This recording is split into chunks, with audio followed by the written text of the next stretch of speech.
All right, everybody, this is Troy Vaughn again. This is Ringside Corner Confessions. And I am here with well, you know what? I'm going to let them introduce themselves. I know who they are. Many of you out there know who they are, but I want them to introduce themselves because if I do it, I won't be able to do it justice. So, brothers, break it down. Who are you? Who are you? Chub Rock, musician, rapper, broadcaster, and made a couple of records back in my day, and proud of them. And of course, now doing radio with this guy for our syndicated show while we navigate through the new world of broadcasting. Okay. Silas Alexander, known on the radio as Sideman Baby. About to say, you got to say it. You gotta say it, man. Gotta get it in there. Yes. Been on the radio for 41 years. A lot of it in Atlanta. And of course, now moved on to graduate to do many other markets with a syndicated show called The Chub Rock Show with Sideman Baby. Blessed to be here and just happy to be hanging out with you, my man. So, Indeed. what's on your mind? Well, again, just like I was telling you, I told my girlfriend I was coming to interview you, and she got all excited because my girlfriend's from Zone 4, and she's been listening to you for a very, very, very long time, and she was just really Probably excited. since she was in kindergarten. Yeah, You know? she's been at it for a while, and she was like, "Oh my God, you're interviewing him?" And I was like, "Yeah, I'm interviewing him." Chubb, I was telling him this story before you walked in. I don't know if your song, just the two of us, came out before or after Biz Marquis' Friends. I was telling him 1990 when your song came out, I was 11 years old. Just the two of us video came out, and I was telling Brother Alexander, I was like, watching that video, even at 11, I was like, who are these funny looking guys with these candy canes jumping? And who are these guys wearing purple, gyrating and rolling their hips? I'm like, I asked my sister, like, I don't understand this hip hop video. And then she had to tell me, oh, those guys are Kappas and those guys are Omegas. Mm-hmm. I was 11 years old. Literally 11 years later, I became a Kappa. Yeah. And I think about that because even recently, the other day, I pulled up your video on YouTube, and I was like, even back then, seeing the Kappas with high top fades and the Gore-Tex and whatnot hopping around, that was real dope. Yeah. So you guys are both, a lot of great name recognition. A lot of people know you in Atlanta. And Corner Confessions is all about getting the perspective on particular dating and relationship and marriage issues and getting the point of view from people who've been there. For me, I came to Atlanta in 1997, and I know you guys heard this. A lot of people say the good thing about Atlanta for men, the female to male ratio is overwhelming. I've heard people say it's 12 to 1. I've heard people say it's 24 to 1. I've heard all kind of ratios, but everyone always says it's overwhelmingly more women here than men. So for men, it's like a veritable candy shop for women. I had to stay here long enough to realize, yeah, that's true, but they're not all good quality women. Would you say from some of the men and some of the guys that you've spoken to, is that ratio accurate, or is it higher or lower, or does it really pan out as far as being a wonderland for men in dating? Some of the most profound women that I found, this is basically a school town, so education is big. So if you're looking for an entrepreneurial type woman, educated woman, obviously beautiful, it's all here in Atlanta, from what I've seen. And men should come here if they're looking for a beautiful woman and a great woman, because I just think that there's a lot to choose from here. Mm-hmm. Yeah. A lot of women will tell you, though, that, the dating scene is rough on them because of that. Right. And in Atlanta, I also have to preface it by saying women who like men. Because you have our population of single-sex communities is huge. A lot of men like men, a lot of women like women. And, you have to respect those communities as well. But there are a lot of women who like men who are disappointed consistently because men have so many options, and they can do, I hate to say it, dumb shit all the time. You know, they do dumb shit morning, noon, and night and get away with it because there's another woman right down the road. Right. So it makes it extremely challenging for a lot of women. I mean, it's definitely, as a man, if you're a single man, particularly if you come to Atlanta, you're a single man with some, some education, a little bit of money, a good career and things like that, you have options. I know for me, I had to realize a long time ago, if there's just women, and an abundance of women, plenty of that. I had to learn the hard way, and I got plenty of stories out there in my dating life, Black Planet and MySpace. Some of these women, some of these women. See, Black Planet and MySpace. Oh, it went back in the day, didn't it? Yeah, that was me. Yeah. Oh, that was my wonderland back then. That's when I really got it in. But I ain't gonna put my business out there on camera. But I realized a lot of women here, they're beautiful and whatnot, but some of these women confused about their sexuality, confused about what they want, unsure about their status, even as far as STDs, HIV. A lot of women look great on the outside, and I guess that's part of it, when they say it's a candy shop, but then it's like when you actually go out on dates with someone who's like, no, I can't do this, I just can't do this. But when it's all said and done, a lot of people feel like it's still, for black men, the odds are better in our favor, in that regard, especially when you compare it to what black women have to go through. Because a lot of black women talk about that same thing. Coming to Atlanta is not a great place for, the sisters to meet commitment-minded black men. At least that's the... Personally, I've heard from a lot of women that, Atlanta's a great place from a business perspective. Absolutely. All right, you come here, you have like-minded individuals in the business world, so from a business perspective, it's a great place. But then, once you get home, there are the challenges. Yeah, I've seen lots of videos. If you go to TikTok, like maybe 20% of the videos is the single life in Atlanta for women, and they do these videos, and they're going to nice restaurants by themselves or with friends, college roommates and stuff, and they're going to these restaurants, but they're going by themselves. And this is educated women, educated, and some of them already past college. They're lawyers and doctors, and that diploma does not have anything to do with the fact that you should have a significant other. I mean, it's still hard for a doctor as it is for a woman that does hair, or for a woman who has her own business. It doesn't make a difference because of the numbers. I do believe that's going to change, though. Really? Yeah, because more and more people are moving here. Atlanta's getting crowded. More and more people are moving here. You got the outskirts that used to be considered the country, and people are moving there. Not anymore. Yeah, and they're developing it and everything else, and people are realizing that it's a better life down here, because I've been here 9 years now, and I love it.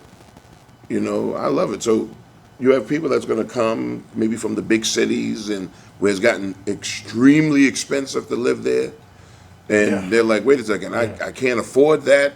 It's not sustainable. There's a new world creation right now. After COVID, there's a new world. So, they're going to try to find a better place for their families, whether it's Atlanta or Florida or whatever. But Atlanta is definitely usually on the top of everyone's list. And so I think there will be, of course, there's going to be more women coming, but I think there's going to be more men coming. And maybe a balance might happen. It really depends. After COVID, things are going to change. Okay. So, I mean, being around other men and, other guys who are either new to Atlanta or been here for a while, and I know you guys have heard guys talk about their woes in dating, some of their frustrations. What are some of the more, consistent themes you heard from, like, friends or coworkers, guys in your social circle? Because, again, the ratio may be in men's favor, but at the end of the day, living here, we have our issues as well. Guys will have our issues. It doesn't always work out. But what are some of the problems that you've heard men talk about as far as, where dating isn't, the best for them, or, issues pertinent to Atlanta that makes dating more difficult? You want to take that one? Yeah, I started. There aren't necessarily any things that I can think of that are specific to Atlanta, but you find because of the times and because of the images that people see, some of the complaints, if you will, I hear from some men are that, every woman wants to look like every other woman on Instagram. And, so they change their bodies up to do all that. And, it matters to guys. We look at that, but I don't think we necessarily gravitate toward it for anything more than sex. Okay. It's like, okay, for sexual encounter, yeah, I'd love to get with that. But after that, that's not the one I want to wife. Right. So I think that problem exists. I think there's also the problem of every woman expecting every man to make more than she does, and she's out there, she's the one that's educated, she's the one that's got the great job, and she's the one that's bringing home some real paper, and the guys may not necessarily be in that same category. And most women, if you talk to them, they'll want a man who's, in better financial shape than she is. And that is a part of a relationship, being financially sound and being financially stable. But it's not the whole thing, So I think both our young men and young women have some growing to do, some soul searching to do, to first of all discover who they are and then discover who they want to be and why they want to be there. And somebody's bank account can change like that, up Absolutely. or down. So it can definitely happen. It happens with a lot of men and women. You may be making great money one year, but job then COVID hits, and then what? Yeah. Right. There's a whole lot of people who make great money before COVID, and then just belly up. Most of the guys I know that moved down here married. The few that didn't, they had a ball, right? Because there's beautiful women here, and of any economic, situation. I mean, beautiful women. The issue that they had, and this is what most men don't realize, if you have a bad dating situation with a woman and something happens, or because not everybody is for everybody, right? Right. But so that's nothing. That's not a big deal. But if you find that, why is she like this, or why is she like this? I don't think they understand is it's because of an experience she had before. Right? So you can't just sit there and say, well, these women were born this way if they had this. This happened because of some experiences, right? When they were younger, when they fell in love with their first person and he did this and he did that, and that's both sides. So when a woman meets a guy and says, why is he like this? It could be because of experiences, right? Not just dating experiences, but however he was raised, what happened in his household, was he beaten as a kid? Why is he so aggressive? So all of these reasons are there, So I don't really subscribe to this broad brush of painting. Oh, these women are this. That's why you can't date them.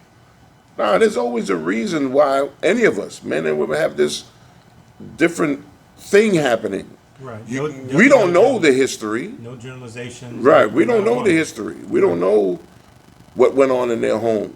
Because most of the time, people keep that stuff extremely hidden. Right. I've had friends and even coworkers that I've known for years, and then in the 8th, 9th year, you hear this is what was going on in their household and whatnot when they were kids. I'm like, you never said anything. I never knew this. And then, and then you look at some of the behavior, and now it makes sense.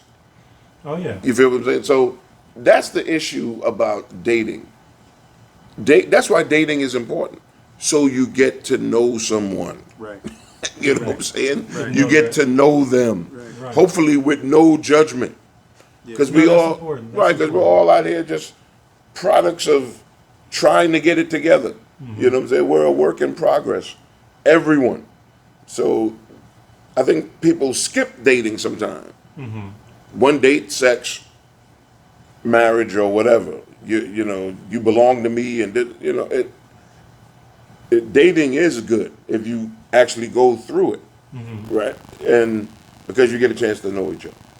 So really quickly, a question came up in my group about 3 or 4 days ago. It was a young lady, very sincere question from Atlanta, actually. She was saying, for the men, as women, how do we know, how can we make ourselves more wife material and less sex material? Because she was saying, why is it when it comes to sex, I have a whole, laundry list of men that want to have sex with me, but as far as the men that want to actually date me, be serious, or even marry me, this one was like, well, the list shrinks substantially. Like, okay, nobody wants to fit that bill. So she was like, okay, fellas, how do you get out of that bucket of just being seen as just for sex and being seen more as marriage material? What do you think? You want to take that, or you want me to? Yeah, you want to take it. So it goes back to your first situation. Men have so many options, right? So they believe, well, I don't have to commit. I don't got to do anything like that. I can have sex everywhere I go, right? And women can do the same thing too, obviously. But the ones that are saying, that's not what I want my life to be. I need my life to be something I've seen on television before, a happy family. And even though families go through ups and downs, but we go through it together, right? So you want that. That comes to you having faith that will happen, right? So you can't just say, oh, I got this laundry list of guys that want to sleep with me. You can say, no, I'm not going to do that. I'm going to wait till I get what I want. Because we settle all the time. Oh, man, I feel for a steak today. But, man, you know something? The drive to the steak that I want is too far. There's a gas shortage. So let me settle for a burger, right? So we settle every day. Every day we settle, right? Man, my barber's in Decatur. I don't feel like driving. Let me just use this guy I don't even know to cut my hair. How bad can it be? You know what I'm saying? Every day we're negotiating settlements, right? All these settlements. So at some point, you have to stand firm on what you want. Yo, I want an electric car, Tesla, this model. Yo, it's sold out right now. It won't be back for a couple of months. No problem. I'll take the bus until I get that car, right? So it's the same thing with what she wants. You got to stop and say, oh, no. I'm going to wait until I get what I want because I'm deserving of what I want. Like, I deserve to get it, right? So why? I'm not going to settle because we're used to settling. We're all used to settling for different things, so I think that's my interpretation. And I certainly agree that you should never settle. You should not. But I will say that there are several different answers, several different factors to this scenario that you put in front of us. And one of them that stands out too, because of social media, I hate to blame it, but social media has changed the game. If every picture you got on social media is just of you and you twerking and shaking and showing your butt every day, all day, what else are they going to want? I mean, you don't show yourself, doing a skill. If you showed yourself cooking, okay, that's different. You show yourself sewing, you show yourself, and I don't mean little stuff, you show yourself as an engineer, building something, or as a construction person. Whatever you do, show yourself show the many different aspects of you. Right, don't be one-dimensional. Right. If every picture is about you wanting to get some more likes, and you say, what do I do to get likes? I shake my butt, I twerk, I show my body. If that's all you show, then that's all you're going to attract. People just want to hit that. They don't want to wife that. You're putting the sexual energy out there. Exactly. And then that's the sexual energy you're going to get right back. Exactly. Okay, So, makes sense. Makes a lot of sense. And then, people want to, again, change their bodies and do plastic surgery and all this and that and the other. And they do it to compete with other women, in my opinion. Because guys, overall, when you find the one they settle with, it's not the one that you thought. It's not the one that you pictured. It's just some regular woman who caught him on a good day, and said the right things and did the right things.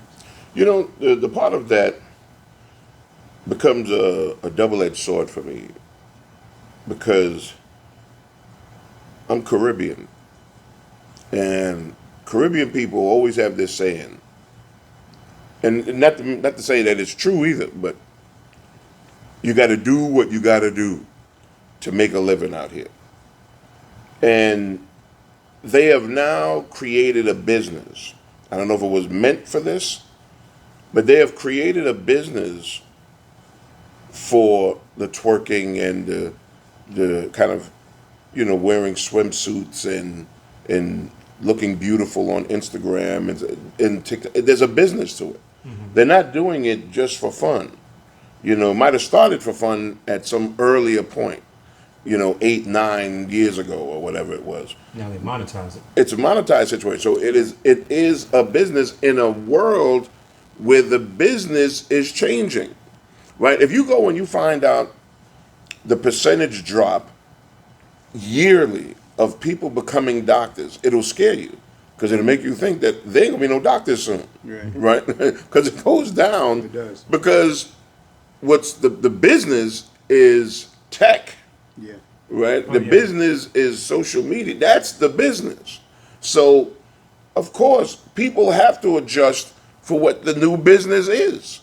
Right? So, Adjust if for you're times. if you're telling a young lady, "Hey, you can go and work at this job and you can make 25,000 a year. If you're educated, you can make 60,000 a year. If you're overly educated, you can make 150,000 a year. You can owe 30 here, you could owe 80 here, you could owe 300,000 to achieve those educations." But then you have a young lady that says, "I'm going to go to the gym, I'm going to get healthy, I'm going to do things, I'm going to look fit and sexy and this, I'm going to do something that doesn't harm anyone, Right. right? And I'm going to make $200,000 a year."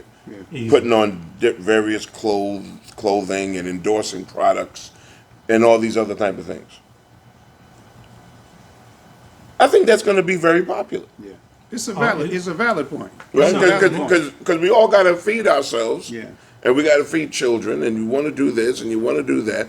And then some of these ladies, in fact, I think most of them, when they're making this money, they're not stupid. They're taking this money and investing in businesses and stocks and various things, and they're buying homes and all of this. Like I watched a little documentary on these two twins, these sisters, not two twins, sorry, that's redundant, but these twins, the double dose twins. Extremely beautiful.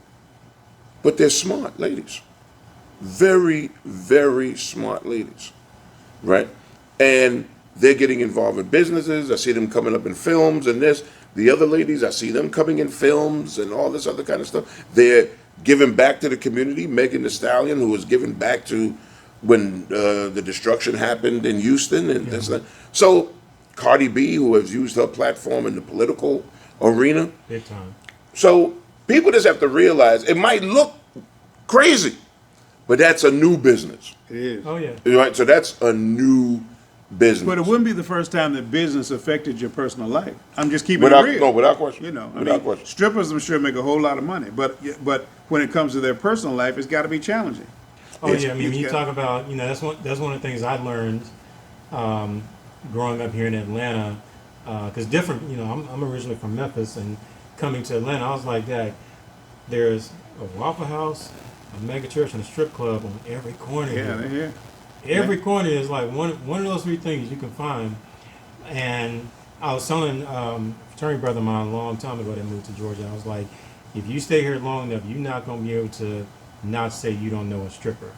A woman who's either stripping, has stripped, or will strip eventually in the future. Yeah.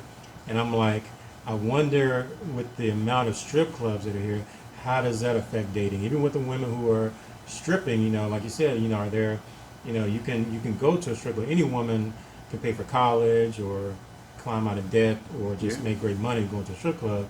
But then how does that affect their dating? How does that affect their dating prospects? It's got to be tough.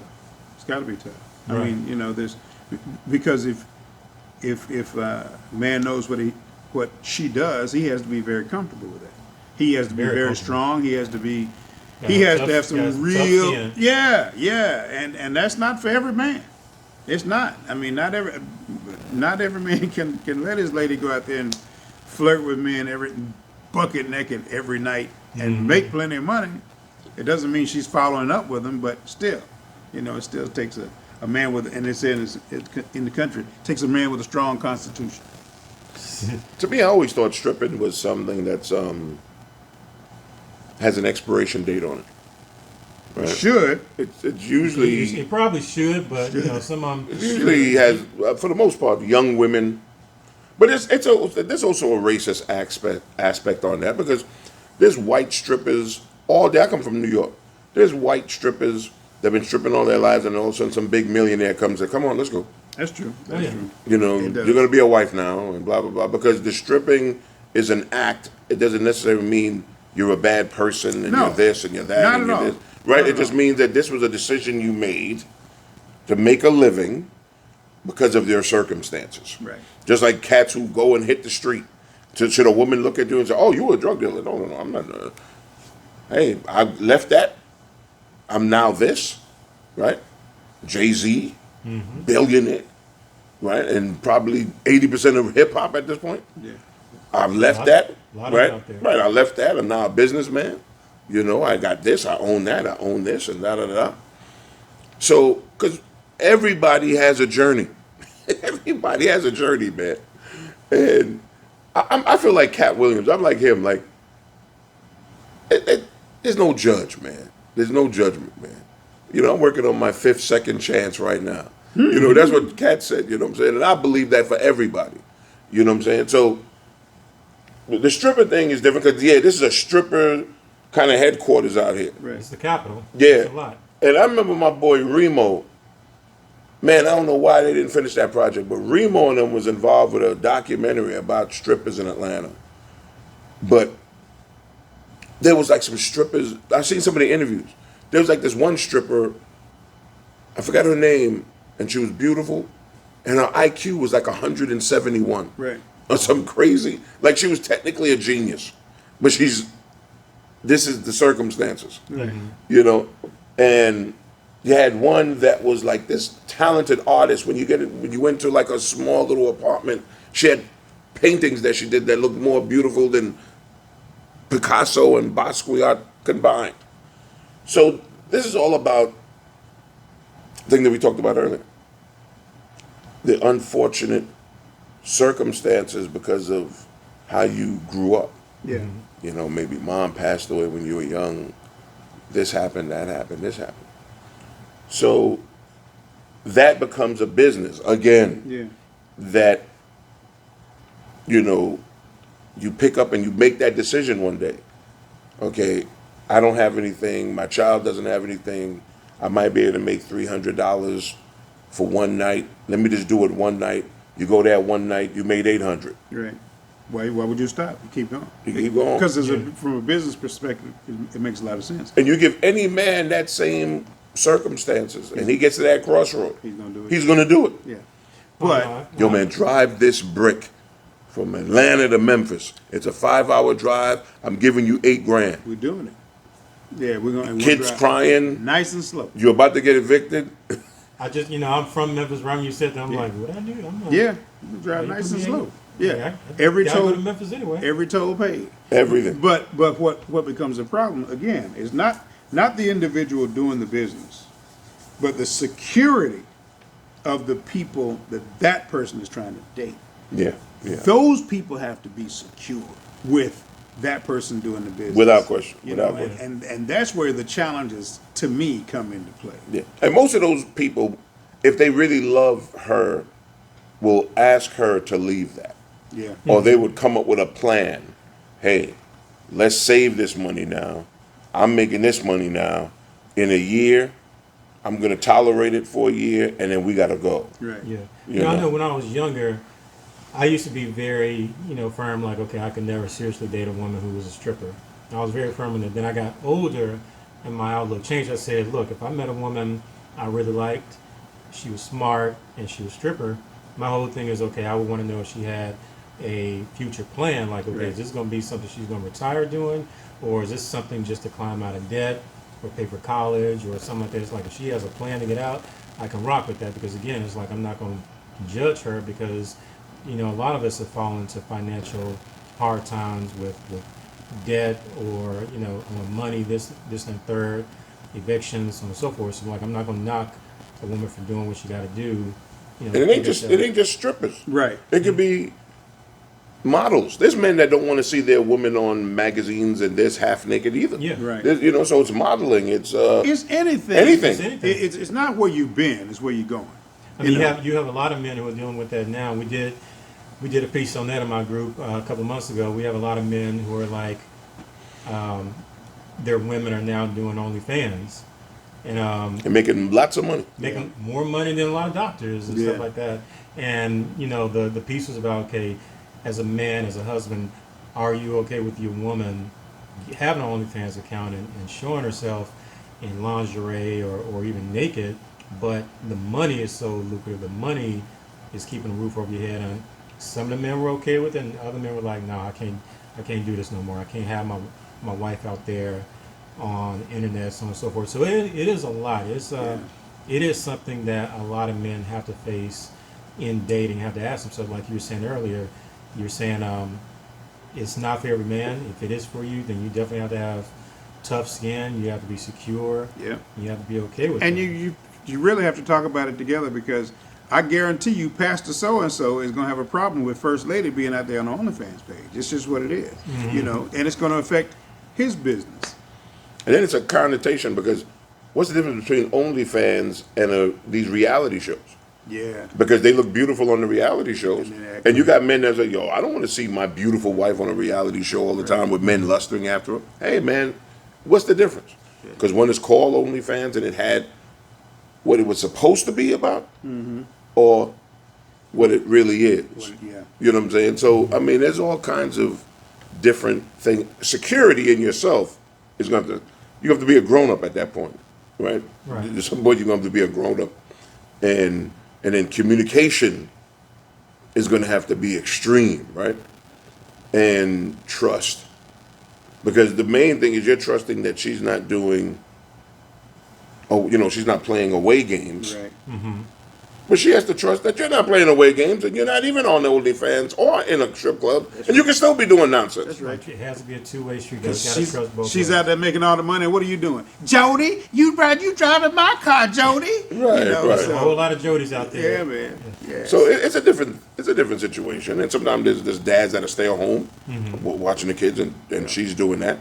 You know what I'm saying? So She making the money. right, there's a lot of dynamics here. And here's the thing, and I don't want to put this like this is an excuse, by no means.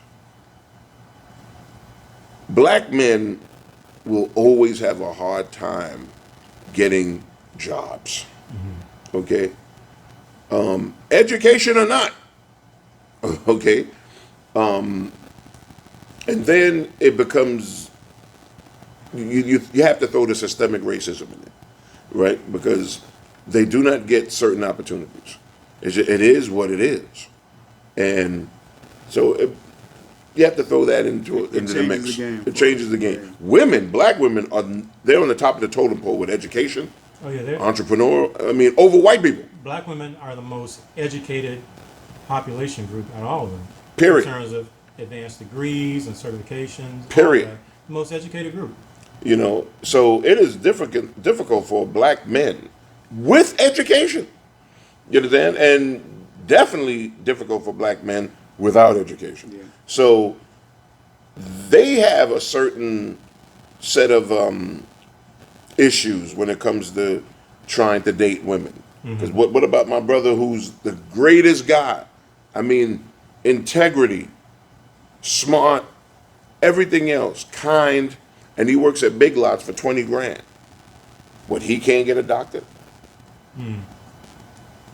Good. Hey, he's not going to be in her circle. Right. At all. Financially.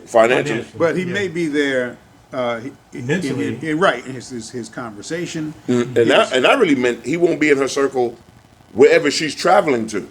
Right. Unless she just happens to go to Big Lots to go grab something or whatever. Circle of influence. Yeah, he's not going to be in that circle. Yeah. Like he may not run into her at the Buckhead Club. Right. Right. Commerce Club, stuff like that. Right. So really quickly, and this is the last question, because I know you guys have a busy day. So for the women out there who are, not only are the school teachers, the engineers, the doctors, the graduate students, the women out there who are saying that they're having a difficult time finding a man here in Atlanta because of the ratio, because of the overabundance of educated women, what could you say to the women out there in this situation, the single women who want to find Mr. Right, settle down and get married? What could you say to these women to give them hope that that man for you is still out there?